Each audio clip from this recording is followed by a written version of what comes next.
শ্রদ্ধেয় শিক্ষক শিক্ষিকাদের আমার প্রণাম এবং বন্ধুদেরকে আমার ভালোবাসা জানাই। আমার নাম অঙ্কিত মণ্ডল, সৈনিক স্কুল পুরুলিয়া ক্লাস 9-এর এক ছাত্র। আজ আমি মায়াপুর ইস্কন ধামের ব্যাপারে কিছু বলতে চাই। মায়াপুর হলো নবদ্বীপ জেলার পশ্চিমবঙ্গের এক তীর্থস্থান। সেখানে শ্রী চৈতন্য মহাপ্রভু 1486 খ্রিস্টাব্দে গৌর পূর্ণিমার দিনে জন্মগ্রহণ করেন, যিনি প্রেম, ভক্তি, মানবতা এবং হরিনাম সংকীর্তনের মাধ্যমে ধর্মীয় জাগরণ সৃষ্টি করেন। শোনা যায় তার মন ছিল রাধারানীর স্বরূপ। এই কারণে তিনি সর্বদা কৃষ্ণ নাম করে কেঁদে চলতেন।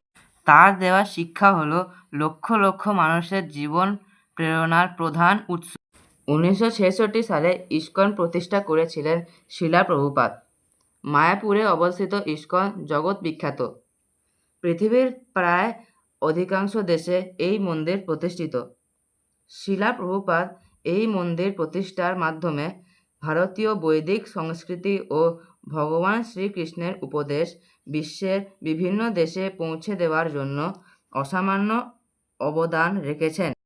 মায়াপুর ইস্কন মন্দির তার মনোরম পরিবেশ ও পরিচ্ছন্নতা এবং আধ্যাত্মিক আবহের জন্য বিশেষভাবে বিখ্যাত। এখানে প্রতিদিন ভোরবেলা এবং সন্ধ্যাবেলা মঙ্গল আরতি, সংকীর্তন, গীতাপাঠ এবং বিভিন্ন ধার্মিক অনুষ্ঠান অনুষ্ঠিত হয়।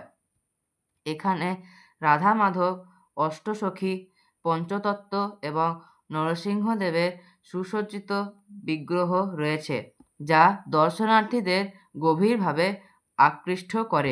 ভক্তরা ভগবান শ্রীকৃষ্ণের নাম কীর্তনের মাধ্যমে আত্মিক শান্তি লাভ করেন। এছাড়াও এখানে বিদ্যালয়, গ্রন্থাগার, প্রসাদ বিতরণী কর্মসূচি এবং বিভিন্ন সমাজ কল্যাণমূলক কর্মসূচি পরিচালিত হয়।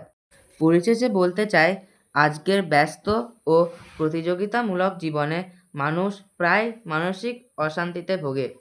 কৃষ্ণ প্রেম আমাদের শেখায় যে ভক্তি, মানবতা, সহনশীলতা এবং ঈশ্বর চিন্তার মাধ্যমে জীবনে প্রকৃত শান্তি ও আনন্দ লাভ করা সম্ভব। সর্বশেষে ভালোবেসে সবাই বলো হরে কৃষ্ণ। নমস্কার।